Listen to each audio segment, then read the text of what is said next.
Delimitation অৰ্থাৎ সমষ্টি পুনৰ্গঠন হ'বনে? কোৱা হৈছে যে অসমত আসন্ন বিধানসভা নিৰ্বাচনৰ পূৰ্বেই ৰাজ্যৰ 126টা বিধানসভা সমষ্টি আৰু 14টা লোকসভা সমষ্টিৰ সীমা পুনৰ নিৰ্ধাৰণ কৰা হ'ব। সংবাদ মাধ্যমৰ বাতৰি অনুসৰি 2021 চনৰ মে মাহত অসমত অনুষ্ঠিত হ'বলগীয়া বিধানসভাৰ নিৰ্বাচনৰ পূৰ্বেই ডিলিমিটেশন সম্পন্ন কৰিবলৈ চৰকাৰে তৎপৰতা আৰম্ভ কৰিছে আৰু সেই উদ্দেশ্যে ভাৰতৰ ৰাষ্ট্ৰপতিয়ে 28 ফেব্ৰুৱাৰী 2020 শুকুৰবাৰে অধিসূচনা জাৰি কৰিছে। সঁচাকৈয়ে যদি 21 চনৰ নিৰ্বাচনৰ পূৰ্বে ডিলিমিটেশন সম্পন্ন হয় তেনেহলে ৰাজ্যৰ ৰাজনৈতিক পথাৰখন বহু পৰিমাণে তলওপৰ হৈ পৰিব। বহু দিগ্গজৰ ৰাজনীতিৰ কঠিয়াতলি চন পৰিব, বহুতৰ সমষ্টি হেৰাব, কিছুমানৰ ভাগ্য উদয় হ'ব, আন কিছুমানৰ ভাগ্য ৰবি মাৰ যাব। এনে প্ৰেক্ষাপটত ডিলিমিটেশন হোৱাৰ এই খবৰ আজিৰ তাৰিখত ৰাজ্যৰ ৰাজনৈতিক জগত আৰু সাধাৰণ ৰাইজ উভয় ক্ষেত্ৰতে সৰ্বাধিক চৰ্চিত বিষয়। কিন্তু প্ৰশ্ন হ'ল, সঁচাকৈয়ে 21 নিৰ্বাচনৰ পূৰ্বেই অসমত সম্পন্ন হ'বগৈ নেকি ডিলিমিটেশন? এই সন্দৰ্ভত আইন আৰু প্ৰচলিত চৰকাৰী বিধিসমূহে কি কয়? আৰু প্ৰচলিত যিসমূহ বিধিবিধান আছে, যিসমূহ নিয়ম আছে, তাৰ ভিত্তিত 21 চনৰ নিৰ্বাচনৰ পূৰ্বে অসমত ডিলিমিটেশন সম্ভৱনে? এই প্ৰশ্নকেইটাৰ উত্তৰ বিচৰাৰ পূৰ্বে আচলতে আমি ডিলিমিটেশন অৰ্থাৎ সমষ্টি পুনৰ্গঠননো কি আৰু সেয়া কেনেকৈ কৰা হয় এই কথাটো চমুকৈ জানি লোৱা দৰকাৰ। যিহেতু দিনক দিনে দেশৰ জনসংখ্যা বাঢ়ি গৈ আছে আৰু জনসংখ্যা বঢ়াৰ লগে লগে মাইগ্ৰেশ্যন অৰ্থাৎ ইঠাইৰ পৰা সিঠাইলৈ গৈ বসতি কৰাৰ মানুহৰ যি মানৱীয় প্ৰবৃত্তি, তাৰ দ্বাৰা ঠাইসমূহৰ জনবসতি কম বেছি পৰিমাণে সলনি হয়। সেইকাৰণে বিধানসভা আৰু লোকসভাত যাতে জনসাধাৰণৰ প্ৰতিনিধিত্ব সমানুপাতিক হয় সেইটো নিশ্চিত কৰিবৰ বাবে ভাৰতৰ সংবিধানে সমষ্টি পুনৰ নিৰ্ধাৰণৰ ব্যৱস্থা কৰি দিছে। তাৰ বাবে ডিলিমিটেশন কমিশন অফ ইণ্ডিয়া অৰ্থাৎ সমষ্টি পুনৰ্গঠন আয়োগ নামৰ এখন আয়োগ গঠন কৰি দিয়া হয়। ভাৰতত এই আয়োগ প্ৰথম গঠন হৈছিল 1952 চনত, তাৰপিছত 1963 চন, 1973 চন আৰু 2002 চনত উক্ত আয়োগ গঠন কৰা হৈছিল।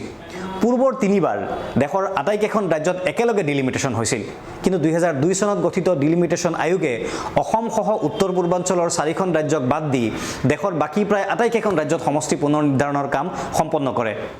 অসম তথা উত্তৰ পূৰ্বাঞ্চলৰ 4খন ৰাজ্যৰ স্থানীয় চৰকাৰসমূহে দেখুওৱা কিছুমান আপত্তিৰ পৰিপ্ৰেক্ষিতত ভাৰতৰ উচ্চতম ন্যায়ালয়ৰ নিৰ্দেশ মতে এই অঞ্চলক ডিলিমিটেশনৰ পৰা বাদ দিয়া হৈছিল।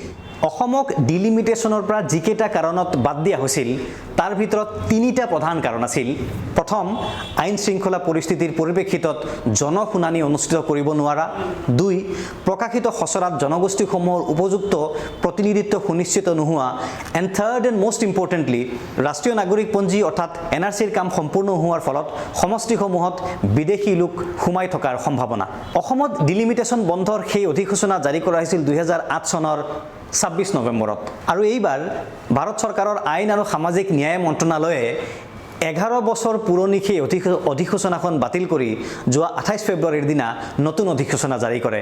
সেই স্বাভাৱিক কাৰণতে এই প্ৰশ্নই প্ৰাসংগিকতা লাভ কৰিছে যে যিকেইটা সমস্যাৰ দোহাই দি 2008 চনত ডিলিমিটেশন বন্ধ কৰা হৈছিল সেই সমস্যাকেইটা সমাধান হৈ গ'লনে? এইটো 1 নম্বৰ প্ৰশ্ন। চাব, ডিলিমিটেশন হওঁতে 3টা চৰ্ত পূৰণ কৰিব লাগিব, এইটো ডিলিমিটেশন আইনত কোৱা হৈছে। তাৰে প্ৰথম চৰ্তটো হ'ল it should be based on the recent census অৰ্থাৎ শেহতীয়া যিটো লোকপিয়ল হৈ গ'ল তাৰ ভিত্তিতহে হ'ব লাগিব। 2, ছেইম এডমিনিষ্ট্ৰেটিভ ইউনিট মানে প্ৰশাসনীয় এলেকাৰ সীমা একেটাই হ'ব লাগিব। আৰু 3, সকলো সমষ্টিত সমানুপাতিক জনসংখ্যা বা ভোটাৰ হ'ব লাগিব।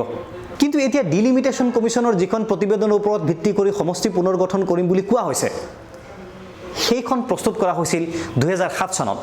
তেতিয়া ৰিচেণ্ট চেঞ্চাছ বুলি ক'লে 2001 চনৰ লোকপিয়ল বুজাইছিল। তাৰপিছত 2011 চনৰ লোকপিয়ল হৈ গ'ল আৰু এতিয়া 2021 চনৰ লোকপিয়লৰ নটিফিকেশ্যন ওলাই গ'ল, মানে 2021 লোকপিয়লৰো কাম আৰম্ভ হৈ গ'ল। তেনেহ'লে ডিলিমিটেশন এক্টত কোৱা ৰিচেণ্ট চেঞ্চাছ বুলি ক'লে কোনটো লোকপিয়ল বুজাব? এইটো অস্পষ্ট। দ্বিতীয় যিটো কথা কোৱা হৈছে সেয়া হ'ল ছেইম এডমিনিষ্ট্ৰেটিভ ইউনিট হ'ব লাগিব। কিন্তু 2007 চনৰ পিছত অসমত বহুত কেইখন নতুন জিলা গঠন হৈছে, মহকুমা গঠন হৈছে, ৰেভিনিউ চাৰ্কল গঠন হৈছে। তাতকৈ ডাঙৰ কথা, সৌসিদিনা ভাৰত চৰকাৰৰ উদ্যোগত 3য় বড়ো চুক্তি স্বাক্ষৰৰ যোগেদি অসমত বড়ো টেৰিটৰিয়েল ৰিজন BTR গঠন কৰা হৈছে। চুক্তিমতে পূৰ্বৰ BTADৰ সীমা পুনৰ নিৰ্ধাৰণ কৰি তাত কেইবাখনো নতুন জিলা সংযোজন কৰা হ'ব। কিন্তু বিটিআৰৰ সীমা এতিয়ালৈকে নিৰ্ধাৰণ হোৱা নাই। এনে অৱস্থাত 2007 চনৰ প্ৰতিবেদনৰ ভিত্তিত এতিয়াই সমষ্টিৰ সীমা পুনৰ্গঠন হ'লে বিটিআৰৰ সীমা পুনৰ নিৰ্ধাৰণৰ পিছত বিটিআৰৰ অন্তৰ্গত আৰু তাৰ সীমাৰ সৈতে সংলগ্ন থকা সমষ্টিবোৰ আকৌ পুনৰ্গঠন কৰিব লাগিব। আৰু যিহেতু এই দুয়োটা কাৰণ অৰ্থাৎ লোকপিয়ল আৰু এডমিনিষ্ট্ৰেটিভ ইউনিটৰ সমস্যাটো থাকিয়ে গ'ল, সেই তৃতীয় যিটো চৰ্ত অৰ্থাৎ সমানুপাতিক জনসংখ্যা বা ভোটাৰ নিশ্চিত কৰাটো সেয়া সম্ভৱ নহয়। এই তিনিটা মূল কাৰণত 2021 চনৰ বিধানসভা নিৰ্বাচনৰ পূৰ্বে অসমত ডিলিমিটেশ্যন অৰ্থাৎ সমষ্টি পুনৰ্গঠন কৰাটো সম্ভৱ নহয়। অৱশ্যে এটা কথা মনত ৰখা ভাল যে বৰ্তমানে কেন্দ্ৰ আৰু ৰাজ্যত যিটো দলে শাসন কৰিছে তেওঁলোকে কৰিব নোৱাৰা কাম একোৱেই নাই। তেওঁলোকে অসম্ভৱক সম্ভৱ কৰি তোলাৰ বহু উদাহৰণ আছে। গতিকে কৰো বুলি ক'লে তেওঁলোকে এই কামো সম্ভৱ কৰি তুলিব পাৰে। 2007 চনৰ খচৰাৰ ভিত্তিত সমষ্টি পুনৰ্গঠন কৰিব নালাগে বুলি ইতিমধ্যে কংগ্ৰেছকে ধৰি প্ৰায়কেইটা বিৰোধী দলে মত প্ৰকাশ কৰিছে। কিন্তু বিৰোধীৰ মতামতক উপেক্ষা কৰি যদি সঁচাকৈয়ে চৰকাৰে ডিলিমিটেশ্যন কৰিব বিচাৰে তেনেহ'লে বিৰোধীৰ বাবে ন্যায়ালয়লৈ যোৱাৰ বাহিৰে বিকল্প নাথাকিব। আৰু যদি সেয়াই হয় তেনেহ'লে ন্যায়ালয়ত বিৰোধীয়ে কি যুক্তি দিব? প্ৰথম যুক্তি, 2008 চনত ডিলিমিটেশ্যন বন্ধ কৰি যিখন স্পিকিং অৰ্ডাৰ দিয়া হৈছিল তাত স্পষ্টকৈ কোৱা হৈছিল যে যিহেতু NRCৰ কাম সম্পূৰ্ণ হোৱা নাই আৰু তেনে পৰিস্থিতিত সমষ্টি পুনৰ্গঠনত বিদেশী লোকো অন্তৰ্ভুক্ত হ'ব পাৰে। আজি তাৰ 11 বছৰৰ পিছতো NRCৰ কাম সম্পূৰ্ণ হৈ উঠা নাই।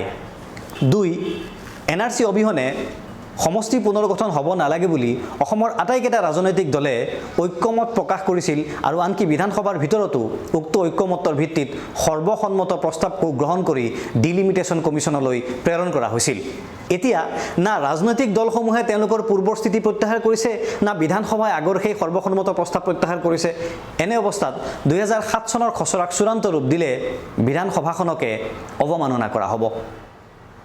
3, 2007 চনৰ সেই খচৰাখন সন্দৰ্ভত ডিলিমিটেশ্যন কমিশ্যনে ৰাজ্যৰ ৰাজনৈতিক দল সংগঠন তথা ব্যক্তিসকলৰ পৰা ৰাজহুৱা মতামত বা আপত্তি আহ্বান কৰিছিল। তাৰ পৰিপ্ৰেক্ষিতত 100তকৈ অধিক আপত্তি দাখিল হৈছিল। সেইসমূহ এতিয়ালৈকে এড্ৰেছো হোৱা নাই, ডিছপ'জলো কৰা হোৱা নাই। এই যে মই কথাখিনি ক'লোঁ এইখিনি চৰকাৰী বৰমূৰীয়াসকলে নাজানে নেকি? নিশ্চয় জানে। কোৰ্টত চেলেঞ্জ হ'লে তেওঁলোকে যে তাৰ উত্তৰ দিব নোৱাৰিব সেই কথাটোও তেওঁলোকে জানে। কিন্তু তাৰ পিছতো কৰিম বুলি কৈ আছে কিয়? কাৰণ একেটাই, ফাণ্ডা একেটাই, কৌশল একেটাই। ৰাইজ ব্যস্ত থাকক, জীৱন জীৱিকাৰ প্ৰশ্নত আপোনালোকে মূৰ নঘমাব, আমাক প্ৰশ্ন নকৰিব। কাৰ বিৰুদ্ধে আন্দোলন কৰাতকৈ ডিলিমিটেশ্যনৰ বিৰুদ্ধে আন্দোলন কৰক। মুঠতে আমাৰ মতে এইটো এটা ৰাজনৈতিক ইছ্যুৰ বাহিৰে আন একোৱেই নহয়।